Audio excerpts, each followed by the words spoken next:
Get involved, get loud, and think on the brink.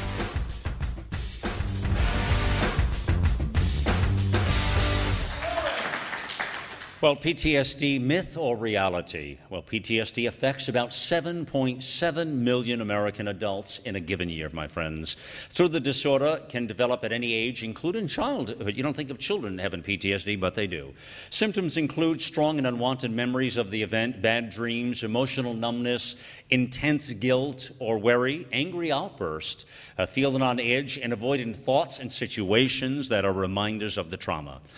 So it's called post-traumatic stress disorder, and it's an anxiety disorder that can occur after a person is exposed to a life-threatening event or just about anything in your life that's rattled you to a point of fear, I think. I haven't had it myself, so I don't know from personal experience, but welcome to the show. It's Malcolm Out Loud here. It's good to have you with me. So PTSD is something, you know, I hear a lot about it. When you first think of PTSD, you think of military, okay? At least I do. But I mean, when I start to dive into it, and I have dived into it a lot in the past few days, there's a whole world of this stuff, my friends. And there are people probably totally being misdiagnosed and with other challenges. So I think it's a very timely event and I felt, let's cover it here. There's a lot of bad information out there. And so I thought, let's bring in a couple of guys who've experienced it. You know, there's something about talking to the person who actually went through it. Isn't that a novel idea? And so that's what we're going to do today. Meet, please, Brent South to my side here, to my right, your left. United States Army, 1st Ranger Battalion, one of 13 to receive a combat infantryman's badge for Desert Storm.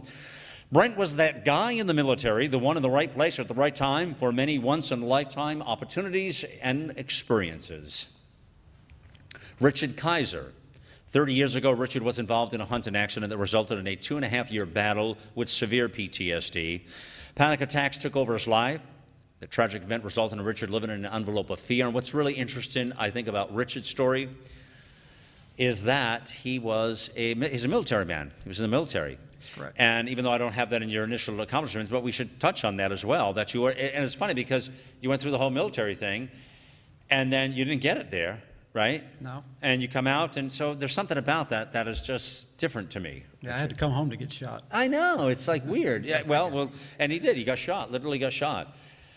So we'll talk more on that as well. Well, there's a lot, again, to PTSD. It's recognized as a psychobiological mental disorder that can affect survivors not only of combat experience, as we've been talking about, but also terrorist attacks, right? Natural disasters, serious accidents, assault or abuse, or even sudden and major emotional losses can also be a problem. I can see where that would be. 70%, folks, 70% of adults in the United States have experienced some type of traumatic event at least once in their lives. That equates to 223.4 million people. That's a lot of people. Yeah. Among people who are victims of a severe traumatic experience, listen to this, 60 to 80% of those will develop PTSD. So a good majority of folks that have suffered through something. So there's something about this that we're being associated with, and it's impacting us very clearly. So that's really the thing we want to find out. Let me start here, and I want to talk to you about, each one of you had a unique story. I got to tell you, Brent, I read your story, and it is a story, and I want to get to the document, actually. So you got to hear some of this here with Brent, and here it is here. All right. It's one story, one life, you call it, right? It was one of the things I wrote for one of the courses I was going through. Yes. Okay. Well, so follow me on this now. I'm reading from his document here. All hell broke loose. I don't remember much but hearing the sounds of gunfire and the ominous quiet of the engine. I had no power. The engine was gone. It was not producing any longer, and I was falling out of the sky like a homesick angel.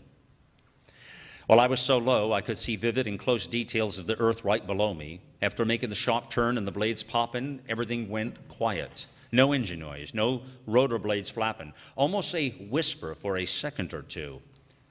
Then I got every warning message that could be displayed on my instrument, engine out, low motor, and get out of here quick. Well, I unbuckle my co-pilot and he flops into the water and wakes up. I reach down and unbuckle mine and splash down, free from the aircraft that was just strapped to my back. I could only grab one of my weapons. The way the aircraft was laying on its side prevented me from trying to retrieve it in the back. We had just lost 2 pilots who crashed into the water and drowned because they couldn't get out. Wow. So this is the story that brings you back to what year, roughly? 2004. Okay, so about 10, 11 years ago now. It was 10 years ago, last summer So was my, we call it, a lot of different survivors call it their Alive Day. So it's like your second birthday. It's a chance that you give to move forward. Cool. So I was technically supposed to be dead on June 12, 2004, so that's my Alive Day every year. Yeah. So that day this happens, technically supposed to be dead. Tell me what that means, please. It's kind of hard to describe as far as you put it into emotion or put it down onto a piece of paper. Long story short, I was a helicopter pilot and shot down in Iraq.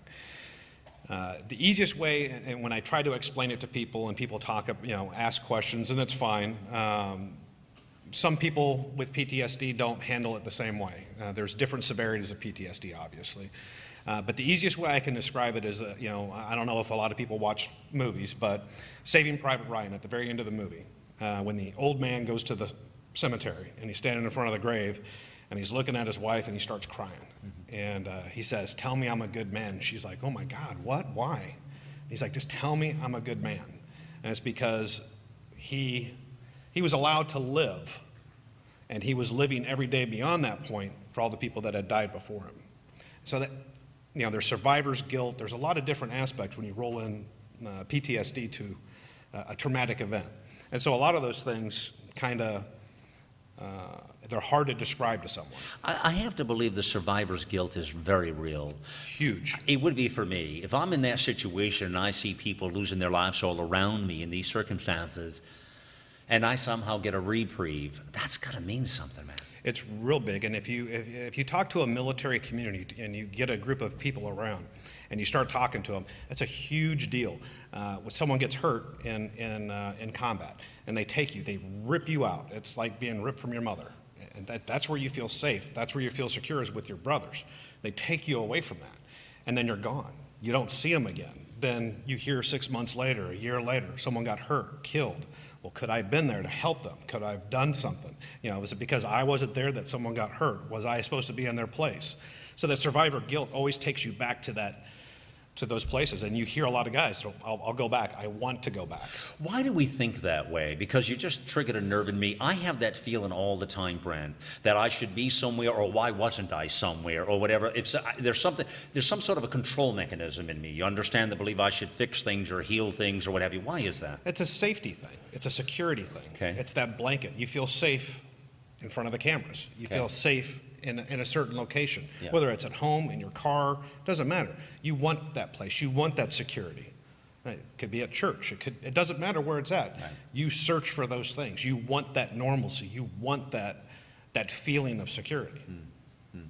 But sometimes when something's happening to somebody else, you do have this feeling, this survivor's guilt is interesting to me, that I can see that in all aspects of life. So you're there, you're in Iraq. Wow, it's just amazing to me now when you look at a guy like you. I gotta add in here, because it's something I talk about every day on national radio, who sits and watches the news today and understands what's really going on, and you got to shake your head sometimes at what is really happening here. And especially after you see, for real now, the sacrifice that people have. What I talked about to you in another production one time was about, this sacrifice, the ultimate sacrifice, right? Absolutely. And yet you see that with your eyes, and you know what happened. And now you see things crumbling everywhere, and you see the horrible decisions that, sadly politicians are making. What goes through your mind? Sometimes it's anger, but again, it goes back to that control, and it goes back to that freedom isn't free. I wasn't given a guarantee that I was going to be alive tomorrow. I wrote a blank check. I said, listen, I'm willing to go out there, and at any time someone can cash that check. And there was no guarantee. None. So you can't go there and say, oh well, they're doing it wrong. Yeah, you can say that. is it going to make anything better unless you're going to stand up and say something, unless you're going to do something? You're sitting there in the same boat as everyone else in America that's not making a noise. All right, so you have this, so this event happens. How messed up are you at that point, physically and all this business? I had severe neck, back, shoulder, knee, facial injuries. I'm just now with my counseling, with PTSD counseling, 10 and a half years later. I've gone through multiple rounds of physical. I just had surgery on my shoulder last year, brain surgery the year before. So lots of surgeries, lots of rehabilitative. And one of the things that's very difficult is, I served 21 years. And when I signed up, I said, hey, I'll sign up. Here's the blank check. Give me what I need at the end. And it has been lackluster, to say the least, whether it's my mental conditioning or psychological problems or my physical ailments that have continued to progress forward. Right. Okay, so the story, let me just know this. When that happened that day, coming forward, how long did it take you to realize that you legitimately had PTSD? What are we talking here? Oh, it was... days, weeks, months, years? Oh, no, it was years. Years. So you didn't know? No. Well, it wasn't that I didn't know. Again, it's one of those things where you don't really admit it. It's okay. like, it's, you still have a mission, and the easiest way that I can describe it is the military teaches you a certain way to act. Right. And it's, hey, someone gets hurt or dies, hey, you got to complete the mission. So your body healed, many of your components healed, but Correct. your mind and your mindset and your brain were a different story. 100%. Which is really where PTSD comes in. Yes. I mean, you may look and say, oh, this guy looks really good. Right. Well, there's a whole lot more going on. Richard, so you served in the military, and tell us a little bit about, I just want to know, what branch did you serve in and what? I was in the Army. It was in 66 through 68. 66 through 68? Yeah, during the... Before my time. Go ahead. No. Go ahead, sir. I was stationed in Korea during Vietnam. Your career? Yeah, I was actually there when they captured the Pueblo, and President Johnson gave me another 30 days to stick around. Isn't that nice? Sweet, huh? I loved him for it. You loved him for it. So you come out of the military pretty well unscathed? I mean, okay? Yeah.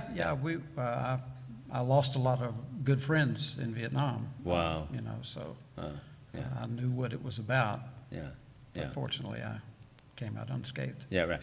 So you come through all of that, and how many years later you're out? Actually, it was about 5 years later. 5 years later. 6 years, somewhere in there. So you're out on a regular day, and you decided to do a little hunting. Went spring turkey hunting in Virginia. Beautiful spring morning, crisp, sun shining, blue sky. You still hunt today? Yes, I do. We got to go out one time. I don't know where or how we do this, but we need to create a date where we go out. We can do that. Okay? All right, yeah, for real. We can do that. Yeah, I just don't want you shooting any buckshots at me. But go ahead, I want to give you a story. Right? Tell us what happened. I was actually just changing locations. I was walking to another area, and I was walking through the woods with my shotgun just slung across my shoulder, going to a different area, and I heard the gun go off, and my head started to ring, and it was like everything went into slow motion. And the force kind of spun me around, and I'm falling, and it's like you see on a movie when things goes. Yours probably the same way. Things slow motion. It seemed like it was an eternity. And by the time I hit the ground, my face just went to where the guy was sitting at a tree, and I saw him as he just kind of followed through with the gun. And I hit the ground, and I was screaming, and he just jumped up and started running to me, and he propped his gun up against a tree, and I was trying to raise up then, and blood was just pouring. Well, I won't go into too graphic about that, but I was kind of a mess. And when he propped his gun against a tree, the first thing I saw was that gun, and he had a special German-made shotgun, which was an over and under shotgun over a high-powered rifle. So he had a scope on it, and I saw the scope, and I assumed that he had shot me in the head with a high-powered rifle. I didn't even know I was shot in the chest and the shoulder. You were there, shot there as well? Yeah, but I didn't know that yet. And I thought my head was blown off, and I actually asked him if there was anything left up there before I could even put my hand up there. In that unimaginable, you were afraid to almost put your hand up there. Yeah, I thought it was all gone. Right. And he said, you know, all he could see was blood, and then I had enough courage to put my hand, and I felt that my skull was still intact. And then I started thinking of my wife and my 3 sons' names, thinking my brain still works, so maybe I'm not going to die yet. But I literally conceded to the fact that that's where they was going to carry me out. Right, right. Yeah, I'm amazed by your story because the mind is such a powerful thing. Yeah. It really is. You know, you think about it, our minds, you know. And, you know, the moment you're shot out of the sky and that happens, you fall, and that split moment, you know, seconds that seem like eternity at the moment, you know, and the things that race through your mind is absolutely incredible, I know, because we've all had certain things in our life that when we think that way, something has happened. I was sad for my kids and my wife. Exactly. Because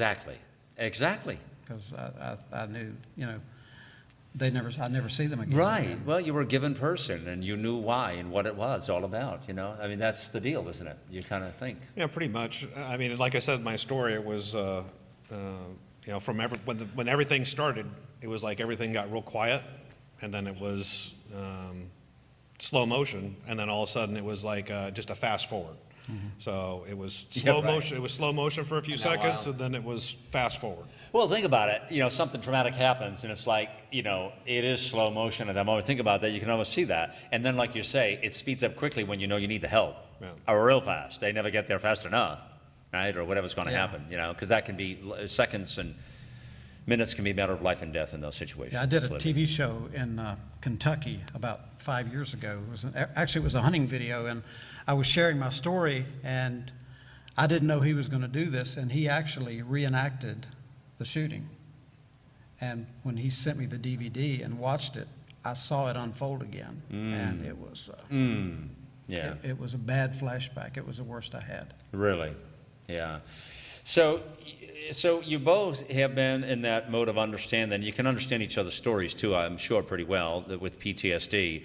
And the more I started to dive into it, the more I started to see that there are a lot of people struggling with PTSD that may not be as bad of stories, even what you're saying. It could be something that is just something that it's sort of it seems to me from everything I've studied and read, Brent, and I know you've done a lot more of it than I have even, but there's something at that moment that triggers your life and throws you into overdrive somehow, and it just off balances everything somehow, yeah? I don't know.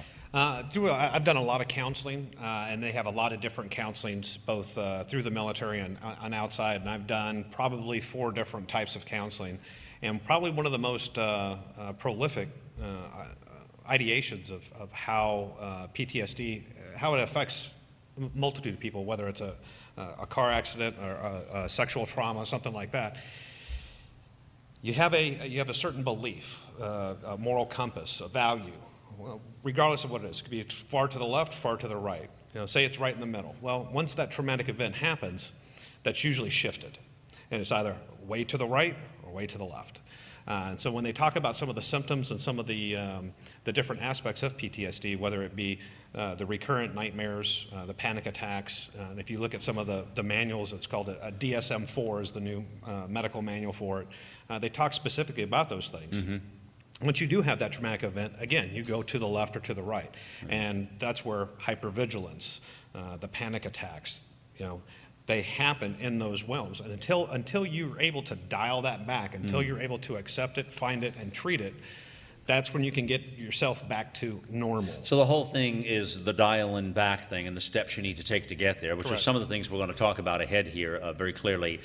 I'm going to pause in just a moment here and tell you again, you know, many times we're doing the show here, it's, you know, you go to study a topic like this. We always know enough about these things, but it's interesting to dive into something like PTSD and understand what's really happening with it. When I heard the stories of Brent and Richard's and asked them to participate, and by the way, your hat is off, and you've got to salute both and thank both of you for your service. And it was both outstanding gentlemen and military men and everything you put forth, and we really appreciate that as well in this country. And again, you know, our military is something we need to support 100%. There's just no two ways about it in this country. We wouldn't be America without our military, the men and women who put their lives on the line every day, my friends. So we're going to pause just a moment and come back with Brent South and Richard Kiser and talk more about this PTSD and talk about the something that is a national minute I played on not a good topic. I mean, it's suicides. The numbers are staggering. They are absolutely staggering when you understand what's really happening. And you have to do a second take to really take it all in, folks. I want to quickly give a shout out real fast to one of our national sponsors. A world-renowned surgeon is Dr. Alfred Bonatti, the Bonatti Spine Institute. They're amazing, amazing people that you need to check out if you're having troubles. The timely topics we're talking about here with back and neck. This man has patented his procedures. He's been absolutely amazing. He's a very unique character, I will say that, and one who is very patriotic. Talk about a patriotic guy. This is a patriotic guy. He's out on the television, radio airwaves a bit. We've had him on the show here. You've probably seen him. Dr. Alfred Bonatti. Back pain, neck pain. He's a guy, one of our national sponsors. We're thrilled to have him here with us. And you'll see his message just ahead here. Stay with us. We'll be right back with you. It's Malcolm Out. World-renowned Dr. Bonatti created the Bonatti Spine procedures to minimize surgery, scarring, and recovery. 45,000 procedures have resulted in over 94% satisfaction. Nearly half our patients suffer from failed surgeries at other facilities. Bonatti succeeds where others fail.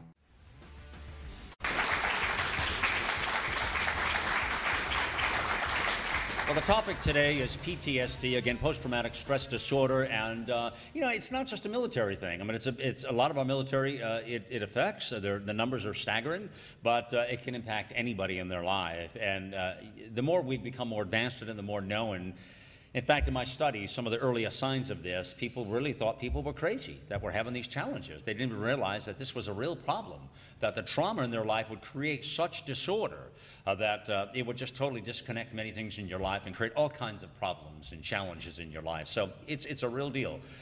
So again, I want to start here, and I want to play, as you know, we are blessed to have the Out Loud Minute. It's nationally syndicated on radio throughout America, and I want to play one right now for you. We played just the other day, and this was addressing suicides in the military, which, again, I'm always looking for those interesting headlines that I can bring forth in national radio that will spark interest and get people engaged with it. So we're going to play that right here, the military suicides, the minute that just played on national radio here. Out Loud Minute. Out Loud Minute. President Obama signs legislation intended to reduce a military suicide epidemic, one that is claiming dozens of lives every day. This is Malcolm Out Loud. And for veterans, he had this message: if you are hurting, know this: you are not forgotten. You are not alone. You are never alone. America is here for you, all of us. Well, the bill was prompted by large numbers of returning veterans who are taking their own lives. The Clay Hunt Suicide Prevention for American Veterans Act is named for a Marine veteran who took his own life in 2011 at age 28. Well, the president paid tribute to Clay Hunt, who worked to improve health care for fellow veterans at the same time he was struggling with post-traumatic stress. Well, the all-out truth is, the U.S. Department of Veterans Affairs reports 22 soldiers a day take their own lives, over 8,000 every year. Veteran suicide is not a Democratic problem, nor a Republican problem. It's an American problem. And you can get the rest of the all-out truth back at malcolmaloud.tv. Well, pause. That's the minute that you just heard. And folks, this is done every day on national radio. Every night, it's a commitment I've made and to do this. And you can hear this every day yourself. It's a little bit of advice. There's good things in there. It's not all doom and gloom. It's a mix of things. But you can get them right on our site directly nationally. It's time to get outloud.com. You'll see the recordings right there. You can also get them on iTunes. They're podcasted. They're all over. You can find them just about anywhere, or hear them on your local radio station. So what I find interesting about this particular one is this minute was the numbers. I mean, you just have to understand these numbers and understand what's really going on. Let me bring back our panel here again, and Richard Kiser joins us back in Brent South. Appreciate having both of these military gentlemen here. And They both suffered PTSD for different reasons. For Richard, it was after he left the military in the hunting accident, and something that had happened that had totally changed his life. You heard his testimony in the first segment. And for Brent, it was unbelievable in Iraq to see what he had went through. They're both very traumatic incidents, very clearly. The numbers, Brent, I was sharing with you the numbers a little earlier, and you seem to think they might even be higher. We're saying over 8,000 alive every year, about 22 a day are taking their lives. What do you see out there, buddy? It's not 22 a day. Now, if you look at a lot of different websites and do your own research on it, that's what the VA is saying. The VA says that. The VA is saying These 22 a day. Right. If you look at a lot of different states and how they report, it's anywhere from 28 to 32 a day. 28 to 32. So that number would be multiplied up then. Absolutely. Yeah, another bit. So we're talking almost 10,000 a year. Yeah, a lot more. Yeah, right. Okay.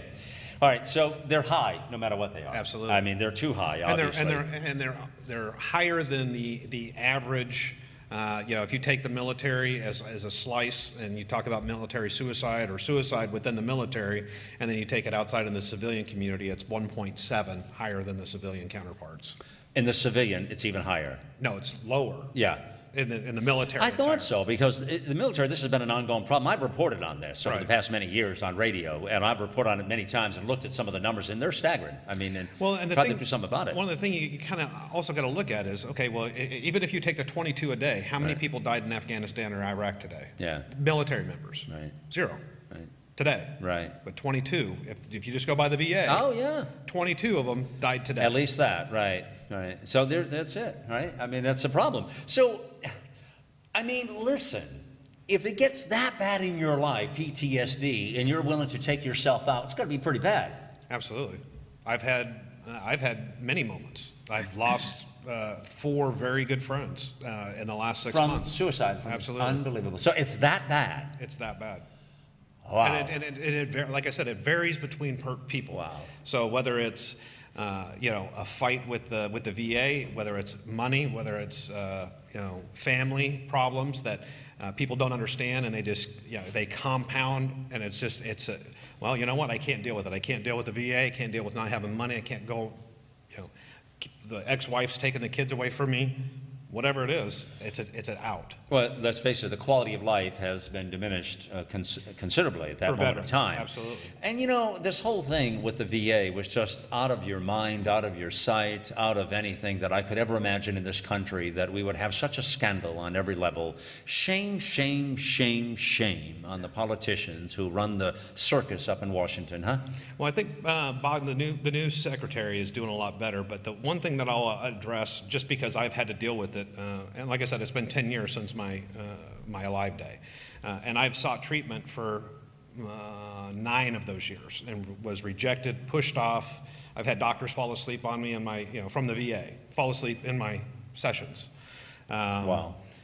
They don't have enough people to treat individuals, so we'll schedule you out 6 months from now, because they don't have the caregivers or the psychologist or the therapist to treat the amount of people that are reporting PTSD symptoms after their service.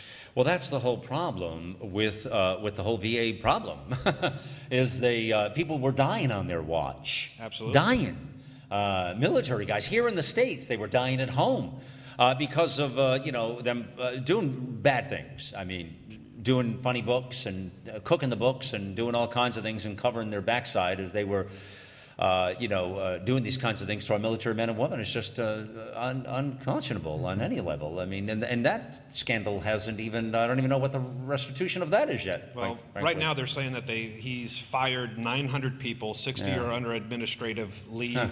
But again, if you look at the numbers, and I've done the research on it, sure. These people the people that weren't fired or that are still in these positions within the VA, right, they're getting multi-million-dollar bonuses. Well, we call this management.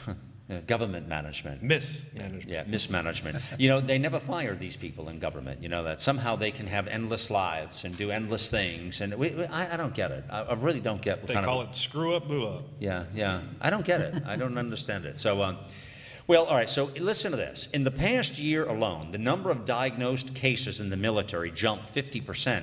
Diagnosed cases. diagnosed. Diagnosed. We don't know how many are not diagnosed, right? And there's, I don't mean to cut you off on this as well, but there's thousands. And I do a lot of peer mentoring, and I've been there. Cool. And one of the biggest symptoms is isolation. So members will stay in their house. They will not socialize. They'll drink, do drugs, escape. The medications that the VA, they mask the pain. They mask those things, which drives them into a deeper depression. Somehow we got to get to these people, you know? And that's what other civilian outside of the military and VA are trying to do. These civilian counterparts recognize that problem, and they're trying to get it contracted outside of the government to handle it within the veteran service organizations. Richard, is that something, I mean, you with your music and your ministry of music and the things you're doing now across the country and having to struggle with PTSD yourself, so reaching to some of these people, that's got to be, it's got to be a pretty big goal. I mean, is that something you will be doing yourself ahead? It's something I've been doing for the past 15 years that I've been doing this full time. I actually, on my business card, I have that scripture that Timothy? That got me through this, 2 Timothy 1:7. 2 Timothy 1:7. 1:7. For God did not give us a spirit of fear, but that of power and of love and of a sound mind. And I actually had that scripture printed on the back of my business card. And when I share my testimony, even in churches, I tell folks, if you know someone who's going through a fight with fear, take one of the cards and share it with them. And people are constantly just picking up the card. They may not pick up a CD, but they'll pick up the card and stick it in their pocket and walk off. And maybe a year later, I got an email from a girl, actually from Sarasota, Florida, that she had a fear of driving, and she couldn't go to college because she was afraid of dying in a car accident and wouldn't drive on the interstate. And she wrote me a year later and said, strictly from speaking that scripture, she actually graduated from college, and now she works at a 911 facility in Sarasota. Interesting. So she had fear that she would drive, she might die in a car accident. Yes. Yeah. I'm wondering here, does anybody ever have that fear? I'm curious on that point. Do you ever have that fear in a car accident that you might die? Seriously? Yes. Do you? Yeah, you do. Right? Absolutely. Especially here in this country. Well, I mean, just we drive wicked. A little while ago, when the speaker was going crazy, I mean, that gave me a little bit of a. I see. Oh, I see. Loud noises, unexpected events. I apologize for my tech guy. He just gets excited. How many? I'll just show of hands here with the audience we have here in the room here. How many are, for real now, in fear of a car accident, that you might have a car accident that this would, like, whatever, like this lady did. How many? Put your hand up. Not too many, right? I wonder why that is. Some people have that fear. I wonder why. I can, one of the things I do a lot of, I get invited to a lot of, oh, I'm sorry. No, please, go ahead. I get invited to a lot of events, and a lot of them are military centric. And so it's, golf is one of the ones that I'll give. So I'm invited to go out and golf, and, a lot of civilians, and they're just like, hey, thank you, and that's great. And one of the recent ones, I had an individual just, hey, where were you at? What was going on? What happened? Just very inquisitive, and 9 times out of 10, I don't have a problem speaking about it. After a little while, it gets aggravating, starts bringing up a lot of memories. And the easiest way I could explain it to him, I said, I found out his name, and I've only known him for like an hour. I said, Mike. I said, that's enough. I said, let's just have the rest of the day golf, and let's just go on. I said, I'm just tired. He said, oh, no problem. I get it. I said, all right. And so we drove off to the next hole, and then he was, hey, so where were you at in Iraq? And what happened? What kind of blah, blah, blah, an aircraft? And I'm like, oh. I said, Mike, hold on. I said, we're kind of friends now, right? And he's like, oh, yeah. But shut up, I don't want to tell you. No, I was trying to be nice about it. And I said, hey, man, tell me your worst day ever. And he was like, what? And I said, tell me your worst day ever.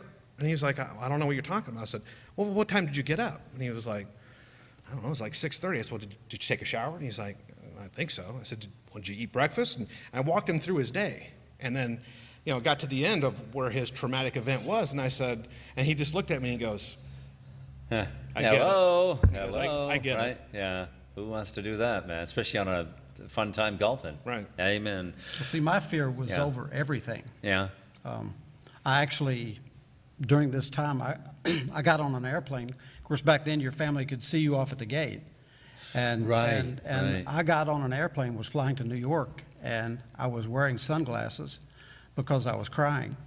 And I was looking out the window of the airplane, and my wife and my 3 sons were there. And I was actually mourning my death for my family because I knew the plane was going to crash. Oh, boy. I knew I had 45 minutes to Oh, live. I was boy. totally convinced. Oh, boy. And that's the prison that I lived in Oh, boy. for those Yeah, years. It's tough, yeah. And, you know, my nightmares weren't from reliving the hunting accident. My nightmares were crazy things like somebody standing outside my window and shooting me in the bed, Right. you know, or shooting one of my family members. And those dreams were, and they were very vivid. They were very real. Richard, do you take protective measures today, knowing that you may never be totally rid of PTSD, anybody, and I'm not assuming we are or aren't, or you are or not, but do you ever take, do you take more protective measures today because of going through that experience? Do you find yourself just being more careful in ways or not? Or I'm very careful when I hunt. yeah, I wear a lot of blaze orange. Yeah. If they shoot me, it's because they're mad at me. that's it. Because they can see me. That's that. Haven't been there, done that, right? That's, Amen. and, you know, yeah, I think I'm quite Yeah. a bit more careful. I think so, right? But I kind of share what he did. A lot of the fears, I've had 3 surgeries in the past 4 years. I've had heart bypass surgery, and I've had stents, and I've had back God bless surgery you. and Wow. shoulder surgeries in In the past, what, 3 years? 3 years, yeah. Man, I never And- guessed you look great, brother. You look great. And I have a hard time sometimes now on the road being out of the security blanket of my cardiologist and my doctors. You know, Yeah. I'm a little nervous being away from them. Yeah, yeah. And you know, so I see that. I see that. But I've learned there's a difference in the being plagued with PTSD and just standard fears that happen to all of us. Right. And you have to kind of try to figure out which is which and deal with them. Interesting. And sometimes the fears, you just got to look them in the face That's and it. go on. You Yeah, know, scare 'em away. Face them. What do you say to that yourself? Yeah, like I said, one of the biggest symptoms, especially with a lot of returning military veterans, is isolation and seclusion. And so I used to say that my house was my prison, Right. and that's all that, you know, it was like a dog. You know, your dog, you know, my dog didn't go outside, but anytime the doorbell rang, dogs. But what about today? What about today? Are you, absolutely. You're still protective, right? Oh yeah. Okay. I mean, you're Right. hypervigilant. When I go to a restaurant, I Okay. sit with my back towards Yeah, an exit. interesting. I lock my door. I get up at midnight. Yeah. You know, I feel like, I'm not trying to insult anyone, but I feel like I'm 80 years old because I tell the kids, I'm like, listen, you guys got to go to bed at 9 o'clock because I got to get up in 45 minutes, go to the bathroom, and then walk around the house and lock all the doors. And, you know, I kind of joke around, but I'm very hypervigilant. I lock the doors. I'm armed. Man, I'm not going camping with you, brother. No, you want to go camping with me. 'Cause there's nothing that's going to be sneaking up on us. Ain't nothing sneaking up on us. Oh man, I like that. You know, it's funny. I hear some of this, and I'm just wondering through my mind because I have the same tendency. I don't know why this is. I can't answer you, Brent, but I have to have my back to the. I can't have my back to the door or what have you. Can't do it Right. anywhere where I'm at. I just Right. cannot. I'm just not as trusting on things, whatever it is. I have the same fear of cars and things like that. I don't know why. You know what it is? I have this thing, trust and then verify. I was not worried about what I'm going to do. I'm just worried about the others around me. And maybe it's because I believe the journey I'm on has to be fulfilled and the passion I don't know that I have with it, that I need to carry this forward.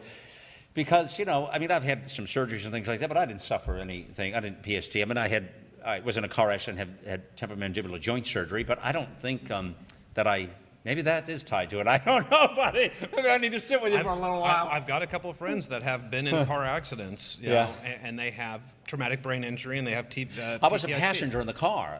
My father-in-law was driving, and made it come through light, cream does, and I had to have all reconstructive jaw surgery. Suffered for years. Lost 37 pounds. I was not a big guy, so losing 37 pounds was pretty big. And I was very depressed. I thought I was dying for a while there, you know. Oh yeah, it's Very a big thing, depressed, and yeah. a lot of things with PTSD is it's not just the fear, it's Interesting. the unknown, it's the safety and security that you don't have any longer. And it's feeling hopeless, like it's never going to get better. Yeah. Well, yeah. Right. That's, I did feel that way at times. I thought, this stinks. I mean, can you imagine trying to tie Mr. Up out loud around? I just don't sit still, Richard. It's like, get out of here. I would drive everybody crazy. The first time I went back in the woods after the first year, I decided I had to go back to see if I could go hunting again. Yeah. And the first time I went back in the woods, I literally walked about 75 yards into the woods, and I had a rifle in my hand. I laid face down, and I cried like a baby.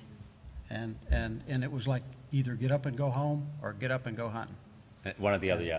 How we doing on time? I thought he went over there a moment ago and flagged me, and I think he must know because he's over here now. So we're going to take just a pause, just a moment here, and come back and talk about how to heal this. And I've also got an interesting stat about women I want to throw at you guys that is pretty staggering to me. Wow.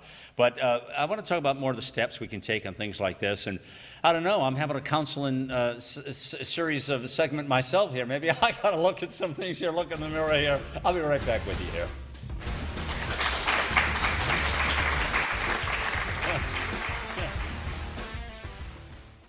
Get your home organized now with Closets by Design and get 40% off plus free installation. To schedule a free in-home design consultation, call 1-800-BY-DESIGN or visit closetsbydesign.com for more details.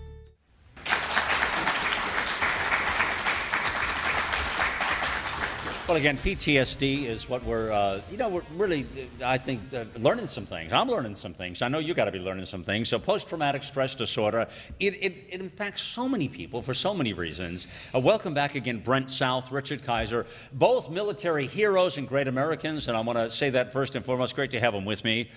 I want to dive into some of the fixes what we've gone through, but before I do, there was an interesting stat that I came across that just, this, I don't know, it's just, one of the other things I've been covering in the military, Brent, that have been very bothersome to me is sexual assaults, okay? I have a real problem with the cover-ups, with the political aspect of it, with everything that's happening with sexual assaults in the military. I mean, it's massive, both men and women, okay? And I think there's a lot of covering up because nobody really wants to admit what's happening here, and whether we've locked all these people up in the wrong way at different times or different places and put them out in different spots, and But one of the stats with PTSD, by the way, impact women. It's huge, okay? 17% of combat troops are women today, okay? 71% of female military personnel develop PTSD due to sexual assault within the ranks. Absolutely. That is unimaginable. Well, and the one thing that I will say is that the military is also it's a slice of society. So the military portion of it, I think, is being more proactive and getting those numbers. Now, if you went out to the civilian counterparts and you looked at and you talked to women within the civilian community. Just anybody, you mean? Anybody. Got it. I would say that it is so widely unreported that number is not. Yeah. That it's even higher than that. Well, no, I would say that the number within the military is probably 70%. But if you talk to, maybe if you go to a college and you talk to people that have had some kind of sexual trauma outside of the military, the media may report 30% or 40%. I'm saying it's probably at least 60 or 70%, along the same lines of the military. So what this is telling me at this moment, friends, and learning all this, is that we have a problem in this country. Absolutely. A big problem. I mean, I cannot fathom the thought at any moment of my life that I would sexually assault a woman. And who gets the right to do that? Well, it's not a right. Well, but they're taking the right to do it. So where do they get that right to think they can pull that off? How sick is that? It's unfathomable to think that our mothers and sisters and siblings go through that. All because these pigs. It's also, it is because of the pigs, and I'm not trying to place blame on either and go back and forth, but I think one of the other reasons that it's not a bigger issue is because it's not being reported. It comes with shame. It comes with ridicule from people that maybe not have expressed or seen that type of thing, and that's and that stigma is attached to the victims. Well, it is. It is. I'll tell you. I mean, if the numbers are what you're saying with civilians, we'll have to find out more. I mean, already I'm thinking we need to do more informative information out there on sexual assaults and move that along, because, again, this is an area that is clearly not being addressed that I'm seeing. You know. If you go back and you start looking at some of the treatments, the VA has adopted these treatments from civilian traumatic events. These treatments were 20 years old, and they came from sexual trauma from women, rape victims. And that's where they've perfected some of these prolonged exposures, cognitive processing therapy. And that's where the military has adopted those within the military community, because they're based off of civilian trauma. Okay. I want to talk about prevention a moment. I don't imagine there's any way, to my recollection, you know more, to prevent PTSD. Knowing that it comes from a trauma of some sort, how could you prevent it? Just not have the accident, not have the problem, not have the issue? I mean, yeah, that's kind of that. I don't even know how to answer that one. To prevent something, it's like it's trying to prevent the X chromosome in your body. Yeah. You can't. Yeah, Richard, right? I mean, I think the hard thing is just getting people to try to understand it and for the victims to accept it. Right. I had a really hard time accepting that I had a problem. Well, knowledge is power. Yeah. Yeah. And it took it was kind of ironic that what turned me around was a lady in my church. And it was the day that I was flying out that I told you that I was afraid of the plane crashing. This lady in my church walked up to me after church service, and she looked me square in the eye, and she said, I'll never forget it, she said, "You hide your hurt so well." And that was the day that I turned around and realized that I had a problem, and I had to get it addressed. Well, she did you a big favor, didn't she? She did. Yeah, she did you a big favor. Well, and some of that would be attributed to maybe trying to be overtaxed with positive energy of some. I mean, well, mindset. Sometimes we try to hide it with being funny and being cute, and, and joking and excessive that. All right, so so it is interesting though, because when I started to look, Brent, Richard and I said, well, let's talk about prevention. Well, there is no prevention really. Let's think about it. This is one problem that there really is no prevention for. You could talk about prevention with some things. Well, it's like a TV commercial. You could put them in wrap me up in a big, huge thing of bubble wrap, and that's going to prevent what? Me running into the wall or suffering that traumatic event. There's no way to prevent this because it's happening from something that you've suffered some sort of trauma in your life, and this trauma is going to happen probably. Okay, so let's talk about the steps you can take to overcome and prevail. That's the most important thing, and so. Richard, let's bring it back to, I want to talk about the steps now. I want to help people right now. That's what I want to talk about right now, more problem solving, more what I call brink thinking, which is really understanding, getting to the brink and understand, how do we fix this stuff moving forward. So what are some of the steps we can take to overcome and prevail PTSD? Once you know you got it, I mean, we can't prevent it. You got it. Something happened and you're off kilter. You're off kilter. For me, it was simply when my pastor wrote that scripture down on a card, and he said, carry this with you, tape it on your steering wheel, tape it in your bathroom, tape it on your dresser, and every time you see it, speak it out loud continually and make it personal. And so the scripture said, for God did not give us, and I changed it to, for God did not give me the spirit of fear, but of power and of love and of a sound mind. And he was teaching me that the enemy didn't succeed in getting my body, so he's going after the next best target, and that's my mind. If he can keep me a prisoner with that, then he's done what he strives to do. Well, that's interesting, Brent, because PTSD is of the mind. It is. I mean, clearly, and you had to get to the point of understanding that it gets your mind to kind of kilter back. What do you say to that? Well, it's not just the mind, but you have physical reactions. You have panic attacks. You have sweating. There's a lot of different that come from the mind. That come from the mind. Yeah. And one of the things that I'll say is every individual is different with their PTSD, whether it's a sexual trauma, whether it's a hunter's accident, whether it's military. Everyone is different. Everyone handles it in a different way. There's a myriad of different modalities that will help with the treatment of PTSD, and one of them is called prolonged exposure, and that's with therapy, and it's just basically repeating over over and over the incident. You go into detail, you talk about it over and over, and, Really? and it just desensitizes yourself and your mind to that specific event, which then lowers you from the far right and it gets you back down to the middle. I've done that, didn't work for me. They have EMDR, which it works with, it's another modality for your brain. So it works with eye movement and repeating the situation. The one that I'm currently in is called cognitive processing therapy. So instead of changing the way that you act, you're changing the way that you think. Whether it's about the instance, whether it's about the accident, the incident, the traumatic event, whatever it is, you're changing the way you think about it.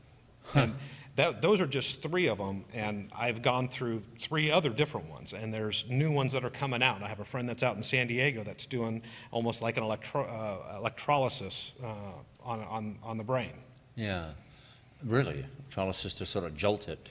It's almost like a shock therapy type thing, but it's not. It's not like, it's not the monkey thing that you would think back in the 60s. No. They're actually doing some interesting things with shock therapy. I mean, it's not what you're, no, I didn't think of monkeys at all. You thought of that. but I think the most important thing is we educate people on how to treat people with it or how to respond to people. I had family members that said, snap out of it, It's not that bad. Snap out of it. Look at the bright side, You just want to slap them in the head. Yeah. Yeah. Look at the bright side. Bang. Right? What's the matter And, for you? they don't understand and he can relate to exactly. Well, no, you're right. Because here's the thing. But there's a fine line with all that too. Because some people just believe positive mindset, positive energy. Snap out of it, Richard. You're fine. You say, yeah, man, you may think I'm fine, but I'm not fine. Well, what would you have said before you did your research on this? Snap out of it. No.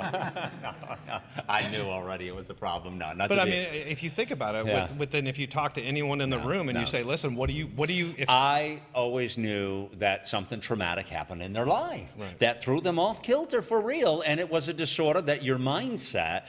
And the whole key I worry about, Brent, is how to get them back to normal. That's as normal as we can be. Absolutely. Yeah, that's what I'm worried about. That's where I've always thought, truthfully. Never was I, snap out of it. That's baloney. You can't think that way. I think one of the other things is it's a social stigma. Yeah, social, right. So I'm seeing that a lot. If 10 years ago, if I would have said to the crowd, well, I'm schizophrenic, and everyone would be like, oh, okay, well, I'm not going to talk to him in the corner. Right. Well, now it's PTSD, and I was like, okay, well, I've had employers like, okay, well, he's going to, I've heard them, oh, he's going to freak out, when that's not even the closest thing to, in employment. You could use that to your advantage, though. Exactly. At the right time. But no, you're right in that sense. But I think before you can take the steps you're saying, and before you can go and treat something as serious as this, you've got to recognize you've got the problem. Mm-hmm. Absolutely. And that That's could be the bigger problem. That was the hardest part for me. I'm guessing that. Yeah, I'm seeing that. Huh? And for you, 3 out of 5 coming back from any kind of combat deployment or within the military. Right. Within the military. And that's what they're coming back with. 3 out of 5. How much attention right now today, Brent, just do you know, is the military putting on this? Are we doing better at it? Or Absolutely not. No, it's, man. Because that's really what I wanted to ask you, because I'm looking here at the numbers too. In the past year alone, the number of diagnosed cases, as I said to you, in the military jumped 50%. But according to the VA again, experts estimate that up to 20% of Operation Enduring Freedom, they're only giving it 20%, brother. That's what they're saying. That's the VA. The VA, I know. Well, they're the ones who are saying. Oh, it's not that big of a deal. Snap out of it. What's the matter with you? And we'll book you an appointment in 4 years from now. Oh, no. I mean, before they book that appointment, they're going to give you drugs so you... I hate that. I hate so that. you mask the Cover problem. it with drugs and a pain med to go with it. Isn't that the most... That is so sick. Yep. It's the worst possible stuff. We got to do something about this. We got to do something about it. And then if you look at VA hospitals, they have pain management classes that are completely booked every single day, and that's through addiction of the opiates and any kind of other medications that they're given in droves to patients just to mask the problem, because just like they said, it's increased by 50%. What have they done to alleviate that problem? They haven't hired more counselors. Right. They haven't done anything. No, they've cut military budgets and played political ping pong with it, is what they've done. And they've misdiagnosed people. Yeah. So they're not diagnosing people with traumatic brain injuries because they don't have the doctors to support the people or the individuals that are showing up there. there's something about all of this that are so wrong on so many levels, okay? You know, we talk about the scandals coming out of the circus in Washington. We talk about all the things that go on every day with this circus. But there's something so wrong with this. And then you get something like the VA, which is supposed to protect our military. And yet they don't even do the simple things we pay them so well to do. You know, and then this whole thing of cutting budgets and knocking everything off, and you know, and let's cut the defense again, and they play political ping pong with that. We should put all the effort and money and might into the United States military at every moment of time. That is not a place we should cut. I am sorry, I don't care what your political stripe is. Thank God you have a country here that is here in the place that it is, whether you're a Democrat, Republican, Independent, or a communist, okay? That there is a country as such that is here, this place, to defend the people who often take advantage. Well, the one thing that we're doing, we are getting more involved. My ministry is a 501c3 nonprofit organization ministry, and we're getting more involved with wounded warrior hunts and working. Actually, I'm doing one in the spring, and they call it a chaplain's hunt. And they're actually, we're working with some chaplains that are not physically disabled. But these are the first responders. They're the ones that are right there with the troops when they get killed or maimed. And so you're doing that with the wounded warriors as well. So we're working with these guys. We're taking them on hunts. But I'm also sharing my message and my music. What is your website again, please? It's Kiser. That's Kiser.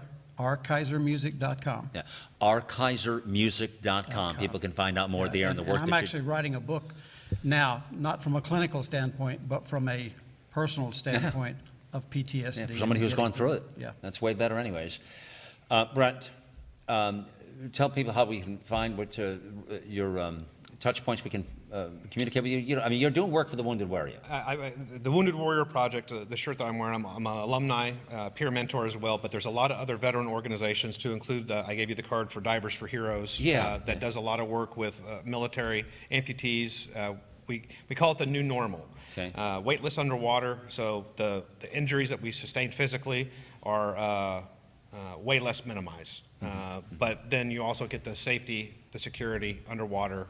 So it's a definitive therapeutic piece for us. And I like the quote on the back of this card too: "Given back to those who gave so much of themselves," which has been kind of our underlying message throughout the day here as we've done this. So very, very cool. Divers for the number 4 heroes.org is that site there. Okay. Yeah. Very, very good. Listen, this platform is available to you, gentlemen, in the work that you're doing in this area, certainly of PTSD, and the work that you're trying to reach out around the country. Richard, I know you traveled all over the place, and you'll be back and forth. I don't know when you get back here or what have you, but our paths will certainly cross again. I'm sure of this in many ways. And so we want to figure that out, and you tell me how we do that, okay? And well, it's still snowing at home, so I'm not going home yet. Yeah, all right, perfect, perfect. But you tell me how we do that, and we'll make some things happen. And Brent, just absolutely terrific. It's great to have you both with me. You know, I always appreciate having, first of all, great guests and people that are willing to tell their stories. But for me, it's always special, and I always love to have our military on because I'm just passionate about it and passionate about this country. It's a word I call patriotism, and I think there's still a lot of that out there in America, believe it or not. It's not, you know, there are things we need to fix, there are things we need to address in this country, absolutely, but it doesn't all have to be doom and gloom, and the world doesn't have to end tomorrow, folks. So we have to push forward and think in the best way we can, and I'm an optimist. That's the way it is. I'm going to stay that way no matter what they do up in the circus up north in Washington, D.C. Maybe I should run for political office and give them all a run for their money, huh? It's Malcolm Out Loud. Thanks for joining me. Get involved, get loud.